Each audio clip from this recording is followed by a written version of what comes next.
time in my undergraduate and graduate work as just a student of Western civilization. I think it's easy for us sometimes to lose perspective because we're so locked in on what's happening in 2011. I bet if I started asking you some specifics of things that happened just 5 years ago, a lot of you would have trouble even remembering some of the big issues 5 years ago, because we live in such a media-driven, right now world that we lose perspective. But I think as we look at these kind of macro issues, these kind of epic societal things, we need to have a big picture. So I do want to approach this as a big picture item as well. Now, I am a financial planner. I'm a minister. I'm a student of civilization. I am not a prophet. So the things that I share with you tonight, I don't want anyone to get the idea that I'm declaring from the mountaintop everything that's going to happen in the next 10 years. I don't do that. However, I do have a divine urgency about this work. And this is something that's been developing for better than a year. And I've had the opportunity to sit down with Des, with Pastor Dan, and share my heart, so they can attest to the fact that I really do have a sense of divine mandate about the things we're going to talk about. All right. And then finally, I have been a victor economically, I have been a victim economically, and I have been a villain.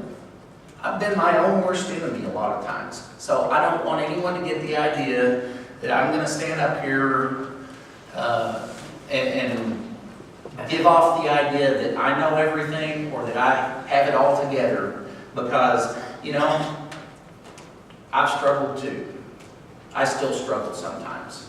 And so I'm walking this road with the rest of the world. I'm walking it with you.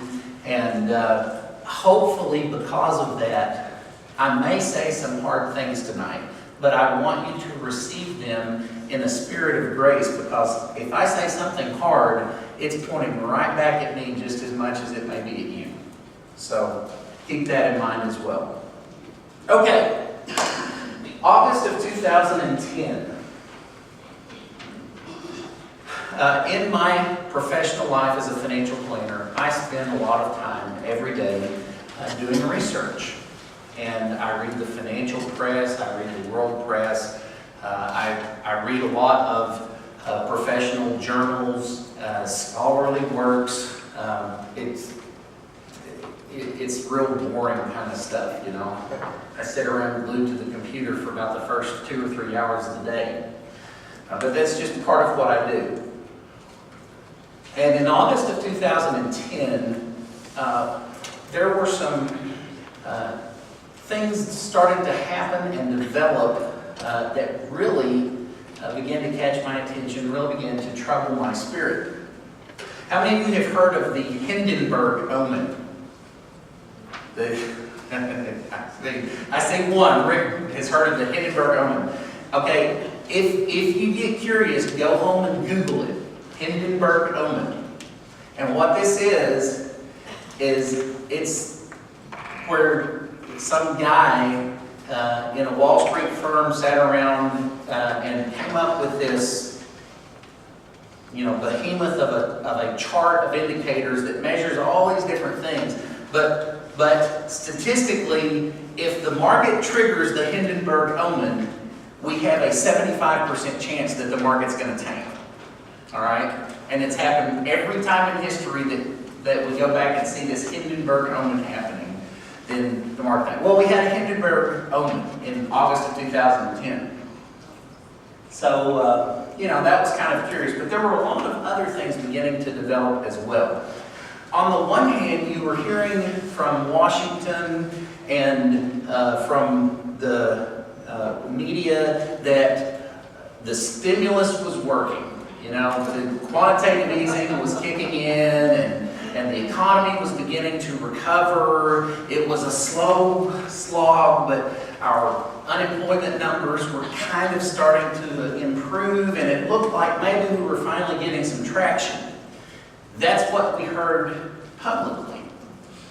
But in the industry, in the economic world, the indicators were just the opposite.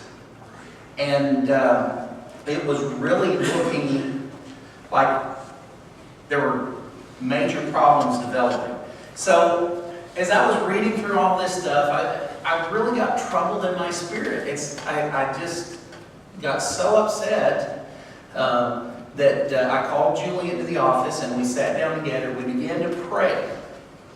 And I was asking God, Lord, please help people to be aware of what's going on in our world. One of my real concerns was that there would be a major development that would happen and just create despair among people. But as we were praying, I said in my prayer, I said, God, help the church to be the storehouse and not the one standing in line for the handout. Amen. Let me read that again. God, help the church to be the storehouse and not the one standing in line for the handout.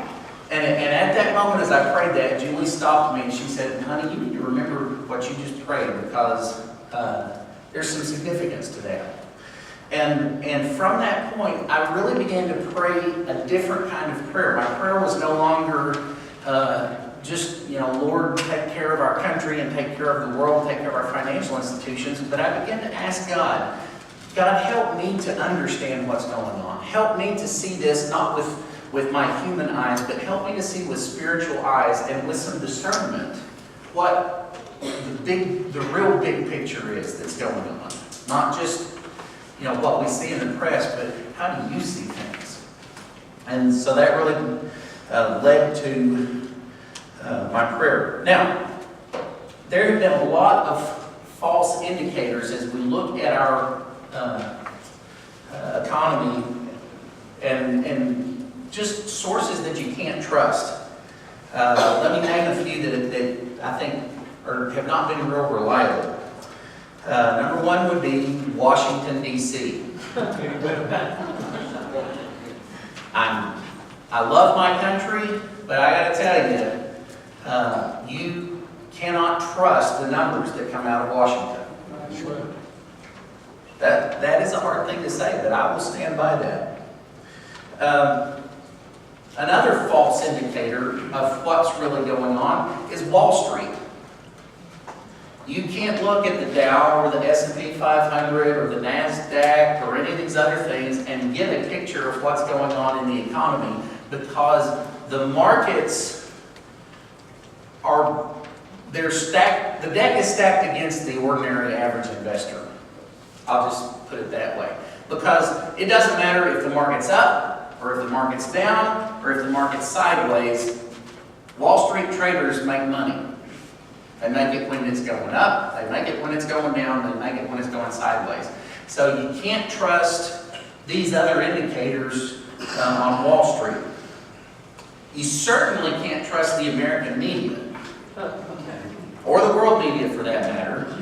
I will say that I think the British press has been a little better, and some of the world media. But number one, most of them don't even understand the issues. They're writing about things that are so far over their head, they can't understand it.